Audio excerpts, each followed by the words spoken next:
सर्दियां आ गई हैं और इसका मतलब है कि बहुत से घरों में अब इलेक्ट्रिक हीटर चलने लगे होंगे। पर सवाल ये है कि ये जो आराम है ये कितना सुरक्षित है। आज हम इसी इलेक्ट्रिक हीटर के सच को थोड़ा करीब से जानेंगे। सोचकर देखिए, बाहर कड़ाके की ठंड पड़ रही है और अंदर एक गर्म कंबल में लिपटे हुए हैं।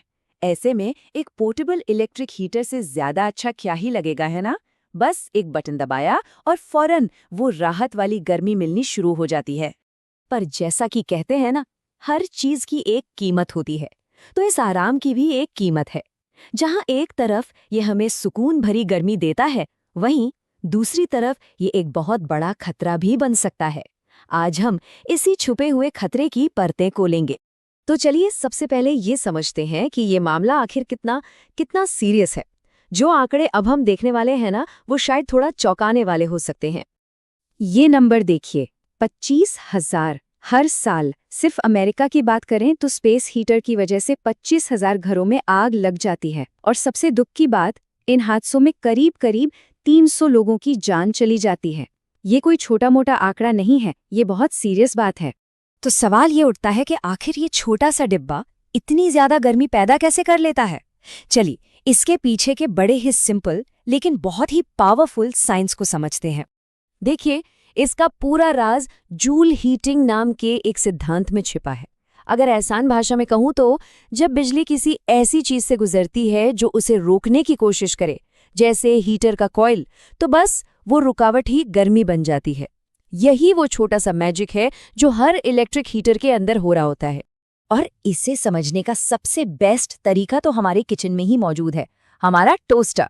जब ब्रेड टोस्ट होती है तो उसके अंदर के तार एकदम लाल होकर चमकने लगते हैं ना, बस ये बिल्कुल वही चीज है, वही सिद्धांत है जूल हीटिंग, जो स्पेस हीटर को भी चलाता है। अच्छा, तो गर्मी तो बन गई, पर हीटर इस गर्मी को पूरे कमरे तक पहुंचाता कैसे है? इसके ना दो मेन तरीके ने। तो देखिए, दो तरह से ही हीटर गर्मी फैलाते हैं। एक होता है रेडिएंट हीट, ये बिल्कुल सूरज की तरह काम करता है। मतलब ये सीधे आपको और आपके पास रखी चीजों को गर्म करेगा। और दूसरा है कन्वेक्शन हीट। ये क्या करता है, ये पहले हवा को गर्म करता है और फिर वो गर्म हवा पूरे कमरे में फैल जाती है। और इन्हीं दो तरीकों के बेसिस पर बाजार में अलग अलग तरह के हीटर भी मिलते हैं। चलिए कुछ कॉमन टाइप्स पर एक नजर डालते हैं।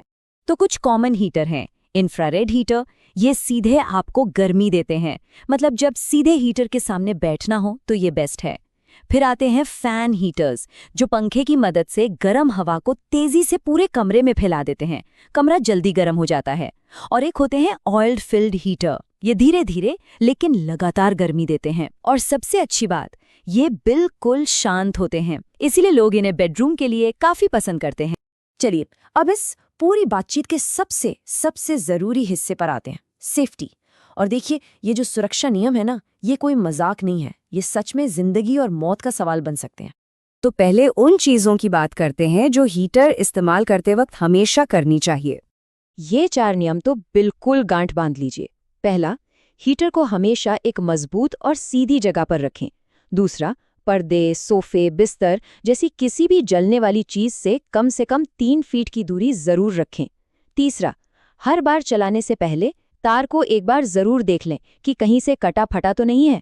और चौथा, और ये बहुत जरूरी है, इसे हमेशा हमेशा सीधे दीवार के सॉकेट में ही लगाएं।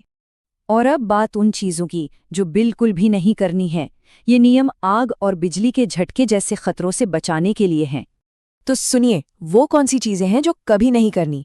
सबसे पहला, कभी भी एक्सटेंशन कॉर्ड या पावर स्ट्रिप का इस्तेमाल मत कीजिए।